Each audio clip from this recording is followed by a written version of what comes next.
Narration change বোঝার ক্ষেত্রে আমাদের অনেকেরই সমস্যা হয়, কিন্তু ন্যারেশন চেঞ্জ বোঝা অর্থাৎ ডিরেক্ট ইনডাইরেক্ট যে সেন্টেন্সের যে ট্রান্সফরমেশন গুলো, এগুলো যদি তুমি একটু সহজ ট্রিক্স এর মাধ্যমে শেখো তাহলে দেখবে তোমার উত্তর করাটা কোনো প্রবলেমই হবে না। আর এই ক্লাসটাতে, আজকের ক্লাসটাতে আমি তোমাদেরকে সেটাই দেখাবো।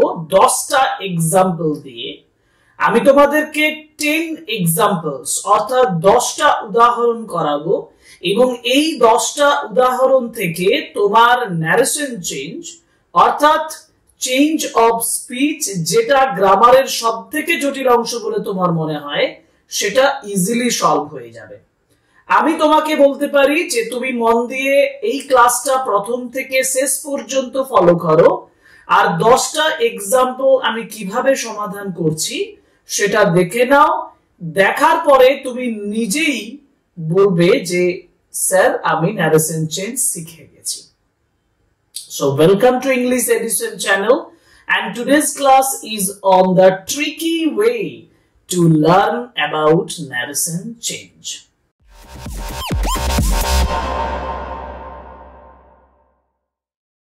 ন্যারেশন চেঞ্জ শিখতে গেলে প্রথম যে বিষয়টা তোমার একটা মিনিমাম ধারণা থাকা উচিত, যে একটা সেন্টেন্স যেটা ডিরেক্ট স্পিচ বা ডাইরেক্ট স্পিচে আছে সেটা কোন সেন্টেন্সে আছে। আমরা ন্যারেশন চেঞ্জ সাধারণত 5টা সেন্টেন্সে করে থাকি: assertive sentence, interrogative sentence, imperative sentence, optative sentence এবং এক্সক্লেমেটরি সেন্টেন্স। এবার এই ক্লাসটা করার সময় তোমার মনে হতেই পারে যে স্যার আমি তো এই 5টা সেন্টেন্সের কোনোটাই বুঝতে পারছি না। ঠিক আছে, আমি তোমাকে প্রথমে 5টা সেন্টেন্স ভালোভাবে বুঝিয়ে দিচ্ছি, আর এই 5টা সেন্টেন্স সহজে সংক্ষেপে বোঝানোর পরে এই 5টা সেন্টেন্স ধরে ন্যারেশন চেঞ্জ 10টা এক্সাম্পল করে দেখিয়ে দেব। যেমন প্রথমত যেটা তোমাকে আমি বললাম, যে যদি তুমি 5টা সেন্টেন্স বলো তাতে প্রথমে হবে অ্যাসার্টিভ সেন্টেন্স। অ্যাসার্টিভ সেন্টেন্সের অর্থ কি দেখো, আমি স্ক্রিনে দেখো ভালো করে, আমি লিখেছি ডিক্লারেটিভ সেন্টেন্স, যেটার আরেকটা মিনিং হচ্ছে অ্যাসার্টিভ সেন্টেন্স। অর্থাৎ যখন বর্ণনামূলক বাক্য হয়, মেক্স এ স্টেটমেন্ট, যেমন the sun rises in the east. আচ্ছা, ন্যারেশন চেঞ্জে কি এরকম একটা অংশ থাকবে, এরকম the sun rises in the east, I go to school, I went to school yesterday, I fight with my friend, এরকম থাকবে, কিন্তু কোথায় থাকবে? ডান দিকে দেখো, আমি বলেছি তোমাদেরকে যে he said to me you are my friend. এটা একটা স্ট্রাকচার, এটা একেবারে ডাইরেক্ট স্পিচে আছে। ডাইরেক্ট স্পিচের স্ট্রাকচারটা কি আছে না, হি সেড টু মি, এই অংশটাকে আমাদের বলা হয় রিপোর্টিং ভার্ব। আরেকটা দেখো কোটেশনের ভিতরে আছে, যেটা হচ্ছে রিপোর্টিং স্পিচ। এবার এই যে রিপোর্টিং স্পিচ যেটা আছে, যেটা কোটেশনের ভিতরে থাকে, এই অংশটা কোন সেন্টেন্সে আছে এটা বুঝে নিতে হবে। যেমন আমি তোমাকে ডিক্লারেটিভ বা অ্যাসার্টিভ সেন্টেন্স বলেছি, ইউ আর মাই ফ্রেন্ড, এই কথাটা কিন্তু অ্যাসার্টিভ সেন্টেন্সে আছে। সুতরাং this is in assertive sentence. Assertive সেন্টেন্সের নিয়ম অনুযায়ী ন্যারেশন চেঞ্জ করতে হবে। আমি তো এখন ন্যারেশন চেঞ্জ করছি না, আমি তোমাকে জাস্ট সেন্টেন্স গুলো বোঝাচ্ছি কোনটা কোন সেন্টেন্স। তাহলে কোন অংশটা দেখে আমি বুঝবো এটা কোন সেন্টেন্সে আছে? যেটা রিপোর্টেড স্পিচ অর্থাৎ কোটেশনের ভিতরে ডিরেক্ট স্পিচ বা ডাইরেক্ট স্পিচ যেটা আছে, সেটা দেখে তুমি সেন্টেন্সটা ঠিক করবে। আমি যেমন এখানে ঠিক করলাম ইউ আর মাই ফ্রেন্ড, এটা হচ্ছে একটা ডিক্লারেটিভ বা অ্যাসার্টিভ সেন্টেন্স। সেকেন্ড আছে ইন্টারোগেটিভ সেন্টেন্স। ইন্টারোগেটিভ কথাটা থেকেই তুমি বুঝতে পারছো এটা প্রশ্নসূচক বাক্য, প্রশ্নবোধক বাক্য। যদি প্রশ্ন করা হয়, এই যে দেখো, she said to me, reporting verb, R why are you crying, this is reported speech। তাহলে এটা কোয়েশ্চেনে আছে, কিন্তু এই কোয়েশ্চেন দু ধরনের হয়, একটা WH ওয়ার্ড দিয়ে হয়, যেমন এখানে why দিয়ে আছে, আর যদি why যদি না থাকতো তাহলে থাকতো কি আর ইউ ক্রাইং, তাহলে তখন yes or no type question হতো। অর্থাৎ এমন কিছু প্রশ্ন আছে যেগুলোর কিছু উত্তর বেরোবে, আবার এমন কিছু প্রশ্ন আছে যেগুলোর উত্তর কিন্তু বেরোবে না, ইয়েস অর নো দিয়েই তোমার উত্তর দেওয়া চলবে। তাহলে সেক্ষেত্রে ইন্টারোগেটিভ সেন্টেন্স হবে। আশা করি বুঝতে পেরেছো। 3 নাম্বার সেন্টেন্স চলে যাই, যেটা হচ্ছে ইম্পারেটিভ সেন্টেন্স। ইম্পারেটিভ সেন্টেন্স বলতে কমান্ড, রিকোয়েস্ট, অ্যাডভাইস ইত্যাদিকে বোঝায়। উপদেশ দেওয়া হচ্ছে, অর্ডার দেওয়া হচ্ছে। আমি বললাম I said to my friend go there, আমি বন্ধুকে বললাম সেখানে যাও। এই যে গো দেয়ার, যেমন এখানে বলেছি হি said to me do it, এই যে ডু ইট এটা রিপোর্টেড স্পিচে আছে, এটা দেখে বোঝাচ্ছে যে এটা রিকোয়েস্ট করা বোঝাচ্ছে অথবা এখানে অর্ডার দেওয়া বোঝাচ্ছে। তাহলে এটা আমার কাছে ক্লিয়ার হয়ে গেল, এটা ইম্পারেটিভ সেন্টেন্সে আছে। ঠিক এরকম ভাবে এক্সক্লেমেটরি সেন্টেন্স মানে যেখানে বিস্ময়বোধক বাক্য আশ্চর্য করা বোঝাবে, যেমন আমি যদি বলি alas he is dead, হায় সে মারা গেছে, বা আমি বলতে পারি hurray we have won the match, hurray আমরা ম্যাচটা জিতে গেছি, আনন্দের সঙ্গে বলছে। এরকম যখন কোটেশনের ভিতরে থাকবে, যেমন এখানে একটা উদাহরণ দিচ্ছে, দেখো হোয়াট এ বিউটিফুল ভিউ, কি সুন্দর দৃশ্য, আনন্দের সঙ্গে বলছে, এটা হচ্ছে এক্সক্লেমেটরি সেন্টেন্স, এর আবার নিয়ম আলাদা। এবং অপটেটিভ সেন্টেন্স যেখানে দুটো জিনিস তোমাকে মাথায় রাখতে হবে, একটা হচ্ছে তুমি ভগবানের কাছে আশীর্বাদ চাইছো, উইশ তুমি কারোর জন্য করছো, উইশ করা বোঝাচ্ছে, অথবা তুমি প্রার্থনা করছো, প্রার্থনা করা বোঝালে অপটেটিভ সেন্টেন্স হবে। তোমার বোঝা হয়ে গেছে, 5 সেন্টেন্স বোঝা হয়ে গেছে। এবার চলো আমি তোমাকে 10টা এক্সাম্পল এই 5টা সেন্টেন্স থেকে করাচ্ছি, যেটা করার পরে তোমার ন্যারেশন চেঞ্জ সম্পর্কে ধারণাটাই বদলে যাবে। So let's go to the second page. Second page এর প্রথম এক্সাম্পল তোমাকে দিয়েছি, দেখো example 1, he said I have completed my work। ভালোভাবে দেখো, he said আগের একটু আগেই আমি তোমাকে বলেছি ডিসকাশন অনুযায়ী এটা হচ্ছে রিপোর্টিং ভার্ব আর এটা হচ্ছে রিপোর্টেড স্পিচ। এবার এটা কি ধরনের বাক্য হলো? 5 ধরনের মধ্যে I have completed my work, আমি কাজটা আমি শেষ করেছি, এটা যখন আমি বলছি তখন এটা একটা বর্ণনা বা ডিক্লারেশন। ডিক্লারেশন হচ্ছে ডিক্লারেটিভ বলে মনে হচ্ছে। So this is assertive sentence. এবার অ্যাসার্টিভ সেন্টেন্সের নিয়ম কি? অ্যাসার্টিভ সেন্টেন্সের নিয়ম হচ্ছে, দেখো এখানে হি সেড আছে, সেড থাকলে সেডেই নেমে যাবে, সেড টু থাকলে টোল্ড বসবে। আবার যদি প্রেজেন্ট টেন্সে থাকে সেইজ, তাহলে প্রেজেন্ট টেন্সে সেইজ থাকলে সেইজেই নামবে, আবার সেইজ টু থাকলে টেলস বসবে। ফিউচার টেন্সে শ্যাল বা উইল সে থাকলে শ্যাল বা উইল সেই নামবে, কিন্তু যদি শ্যাল বা উইল সে টু থাকে তাহলে শ্যাল বা উইল টেল নামবে। এইটুকু বিষয় আরেকবার রিপিট করব, আরেকবার রিপিট করে দিচ্ছি। প্রথমত শেড, দেখো আমি এখানে শেড দিয়েছি, শেড থাকলে শেডেই নামবে, সেড টু থাকলে টোল্ড বসবে, সেজ থাকলে সেজেই বসবে, সেজ টু থাকলে টেলস বসবে। শ্যাল বা উইল এবং সে যদি থাকে তাহলে শ্যাল বা উইল সেই বসবে, যদি শ্যাল বা উইল এর পরে সে টু থাকে তাহলে টেল বসবে। এখানে কি আছে? সেড আছে। আমার উত্তর অনুযায়ী এখানে নামার কথা হি সেড, হি সেড নামাবো। অ্যাসার্টিভ সেন্টেন্স বুঝে গেছি, অ্যাসার্টিভ সেন্টেন্স বুঝে গেছি মানে মাঝে এই যে কোটেশনটা তুলে দিতে হবে, যখন আমি তুলবো এটাকে তখন এখানে আমি দ্যাট বসিয়ে দেব, উত্তর হবে হি সেড দ্যাট। এবার এখানে আই আছে, এটা তোমাকে বুঝতে হবে, আই মানে কে? হি, তাহলে আই এর পরিবর্তে আমি বসাবো হি, তাহলে হি সেড দ্যাট হি।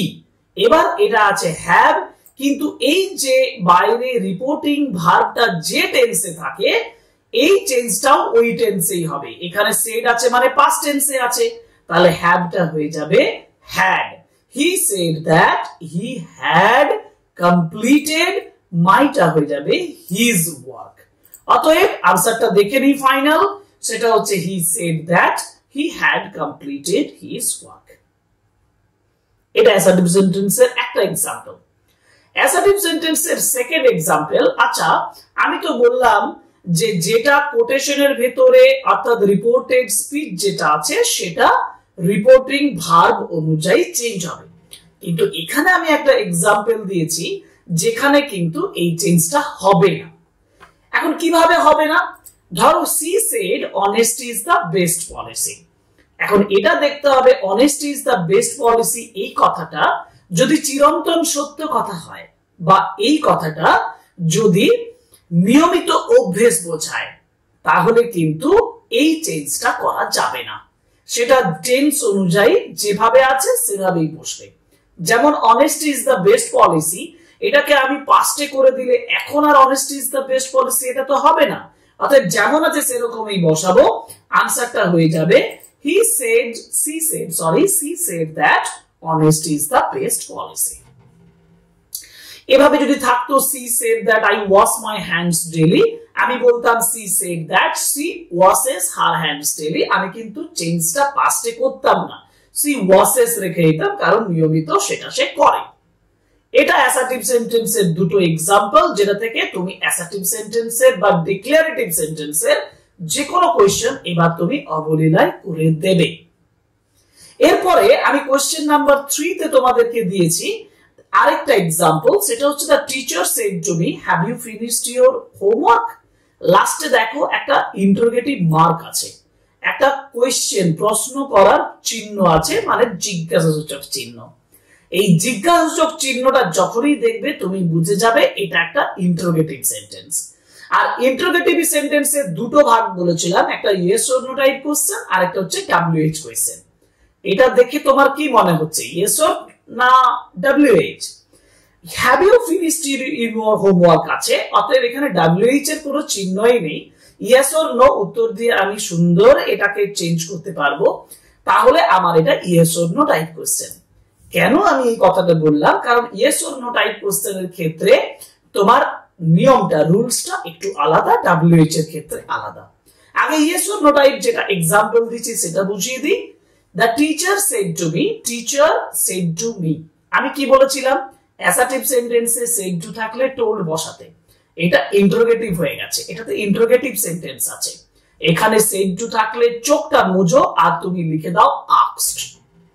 asked এর পরিবর্তে তুমি inquired লিখতে পারো, কিন্তু আমার মনে হয় তুমি বুঝছো তো সহজভাবে, তুমি এখানে asked করো। Then the teacher asked me, আমি said to এর পরিবর্তে লিখতে বলেছি, অতএব the teacher asked me।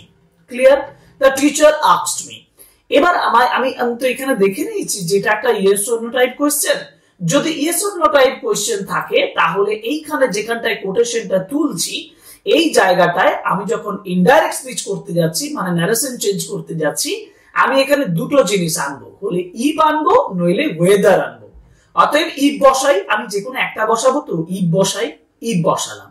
If বসানোর পরে আমার সাবজেক্টের খোঁজ করব, হ্যাভ এর কাজ করব না, সাবজেক্টের কাজ করব।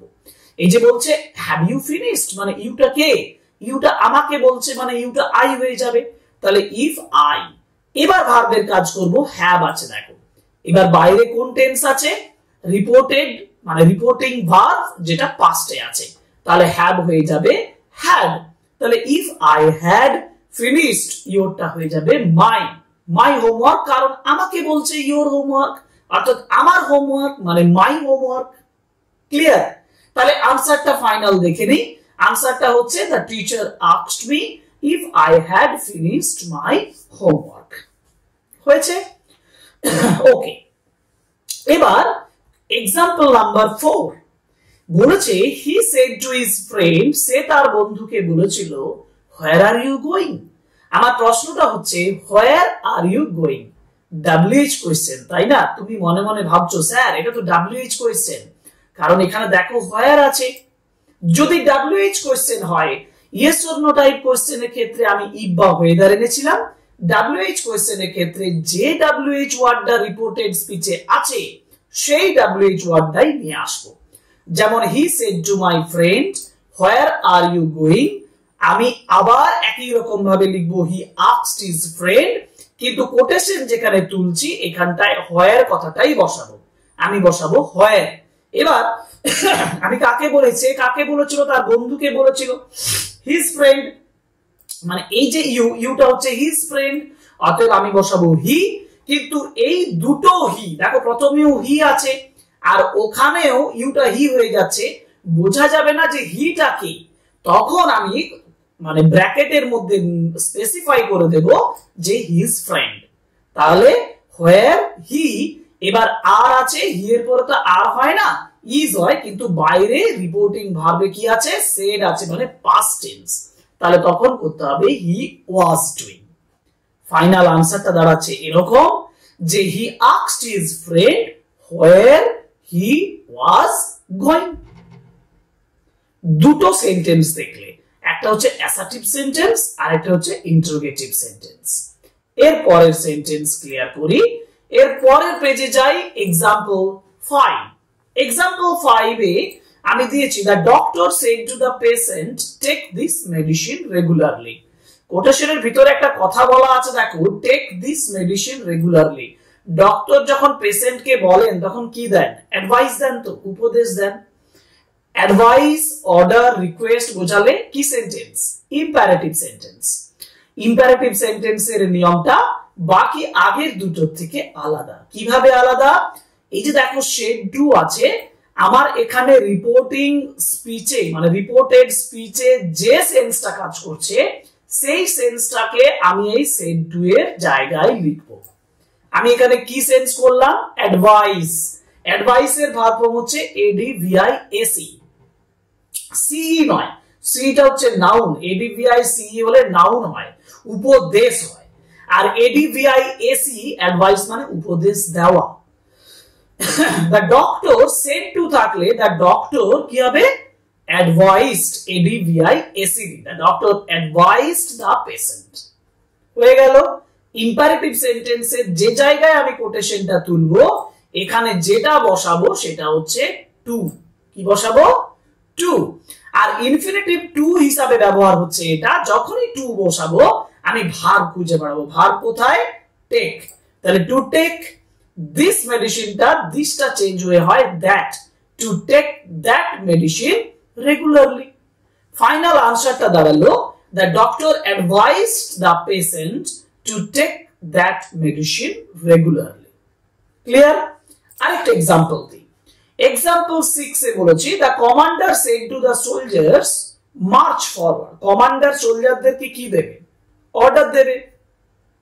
তাহলে said to এর জায়গায় আমি কি বসাবো? অর্ডার বসাবো। the commander ordered the soldiers। নিয়ম মাফিক টু আসার কথা, টু, তারপরে ভার্ব মার্চ ফরওয়ার্ড। আনসারটা দেখে নিই। আনসারটা হচ্ছে the commander ordered the soldiers to march forward. Example 7 হলো, এবার এক্সাম্পল 6 হলো, এবার example 7।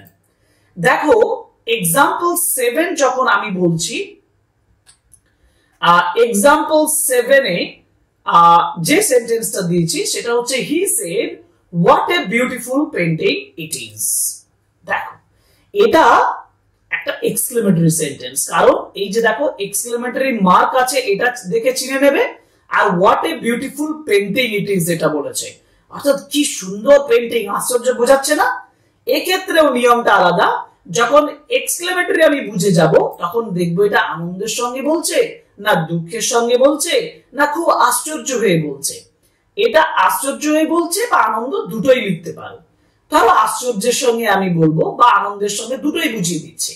What a beautiful painting it is, তখন আমি সেডের জায়গায় লিখবো এক্সক্লেমড।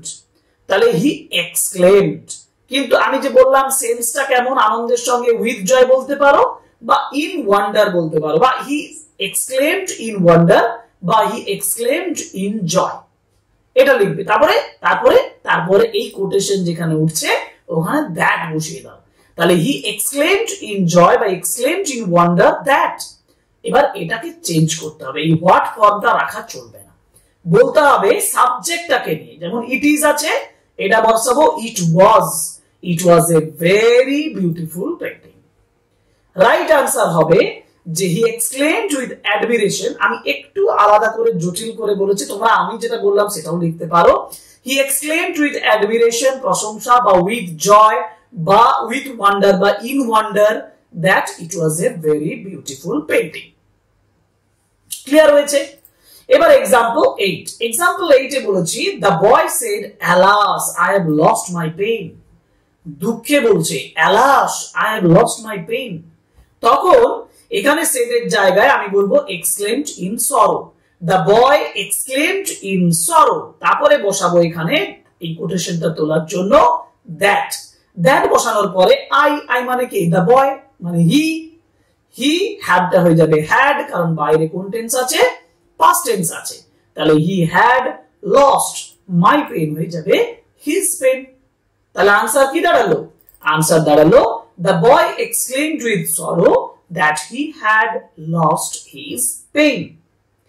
এবার এই উত্তরগুলো তুমি বুঝে নেওয়ার পরে তুমি বলো যে ন্যারেশন চেঞ্জের একটা আনসারও তুমি মিস করতে পারবে। যদি তোমাদের আরো কোনো প্রয়োজন হয় যে না স্যার আরো কিছু বাড়তি এক্সপ্লেনেশনস, বাড়তি কিছু এক্সাম্পল করান যেগুলো থেকে আমরা আরো জেনুইনলি এটা করতে পারবো, সে ধরনের এক্সাম্পলও আমরা নিয়ে আসবো। ওয়েট করো, এটা একটা সহজ পদ্ধতি তোমাদেরকে শিখিয়ে দিলাম। এর পরের ক্লাস মানে এর পরের যে পেজ বা এক্সাম্পল, সেটা হচ্ছে এক্সাম্পল 9 এ আমি বলেছি। দেখো এক্সাম্পল 9 এ she said may God bless you, ভগবানের কাছে প্রার্থনা করছে মে গড ব্লেস ইউ। কোটেশনটা দেখবো না আগে, ভগবান তোমার মঙ্গল করুন, প্রে করা বোঝাচ্ছে তাই না? তাহলে এটা কি ধরনের সেন্টেন্স? Optative sentence. অপটেটিভ সেন্টেন্সের নিয়ম অনুযায়ী যে সেড আছে এখানে যেটা মানে রিপোর্টেড স্পিচে বোঝাচ্ছে ওটা ওই সেডের জায়গায় লিখতে হবে। আমি কি বোঝালাম? এখানে প্রে বোঝাচ্ছে, আমি লিখবো সি প্রেড। কি লিখবো? C prayed. আর অপটেটিভ সেন্টেন্সের নিয়মও হচ্ছে এই কোটেশনটা যেখানে তুলছি এখানে দ্যাট বসানো। তাহলে সি প্রেড দ্যাট। এবার সাবজেক্টের কাজ, গড আছে গড বসাবো, মে আছে কিন্তু বাইরে সেড আছে, পাস্ট আছে, মেটা হয়ে যাবে মাইট। তাহলে she prayed that God might bless you রাখতে পারো, কারণ স্পেসিফিক কাকে বলছে সেটা বোঝানো নেই। স্পেসিফিক যদি কাউকে বোঝানো হয় তার অনুযায়ী এখানে করতে হবে। ইউটা ইউই রেখে দাও, হিম রেখে দাও, কোনো অসুবিধা নেই। তাহলে আনসারটা কি দাঁড়াচ্ছে? সি প্রেড বা সি উইশড। এখানে সব থেকে ভালো ভগবান তোমার মঙ্গল করুন, এটা প্রে করাটাই বেটার হবে। She prayed that God might bless me. অতএব এই উইশড এর জায়গায় তোমরা এখানে লিখবে prayed, P R A Y E D, prayed. She prayed that God might bless me. আমি আবার চেঞ্জ করে মি করেছি, তোমরা ইউ করতে পারো, হিম করতে পারো, যাকে খুশি করতে পারো, কারণ স্পেসিফিক কাকে অ্যাড্রেস করে বলেছে সেটা এখানে উল্লেখ নেই। এবং লাস্ট এক্সাম্পল 10 যেখানে বলেছি they said may you have a happy life, এটা উইশ করা বোঝাচ্ছে। তাহলে আনসার দাঁড়াবে দে উইশড দ্যাট। এবার ইউটা হচ্ছে ইউ রাখতে পারো, স্পেসিফিক কাউকে বলেনি, আই রাখতে পারো, তাহলে I might have a happy life. আনসারটা দেখে নিই, they wished that I might have a happy life। এইগুলো হচ্ছে অপটেটিভ সেন্টেন্সের রুলস। তাহলে এই 10টা এক্সাম্পল, 10টা ন্যারেশন চেঞ্জের এক্সাম্পল তোমার ন্যারেশন চেঞ্জের কনসেপ্টটাকে পাল্টে দিল। আমি আশা করি তোমরা এই 10টা এক্সাম্পল করার পরে ন্যারেশন চেঞ্জ সম্পর্কে তোমাদের অনেকটা ভীতি কমবে। যদি কমে থাকে তাহলে সেটাও আমাকে জানাও। যদি আরো কোনো এক্সাম্পল, আমি জানি আরো কিছু এক্সাম্পল করাতে হবে, কিছু এক্সট্রা এক্সাম্পল করে রাখতে হবে। আমার পরীক্ষার জন্য এই প্রিপারেশনটা আমাদের অতি প্রয়োজন, যার জন্য আমি তোমাদেরকে বলছি আমি পরের ক্লাসে আরো কিছু ন্যারেশনের এক্সাম্পল নিয়ে আসবো, কিছু সাজেশন নিয়ে আসবো, আর অতি অবশ্যই কিছু এক্সেপশনাল রুলস যেগুলো থাকে, সবসময় নিয়মের বাঁধনে না থেকে নিয়মের বাইরে গিয়ে যে কোশ্চেন গুলো আসে সেই কোশ্চেন গুলো কিছু আলোচনা করার জন্য কিছু ক্লাস করব। So wait for those classes, and for today this is all about the class। আজকে ক্লাসটা এই পর্যন্তই, আশা করি ভালো লেগেছে। আর ক্লাসটা শেষ করার সময় অন্যান্য ক্লাসের মতন আবার একবার রিকোয়েস্ট করব, please subscribe the channel, like, comment and share our videos। Thank you very much. Goodbye.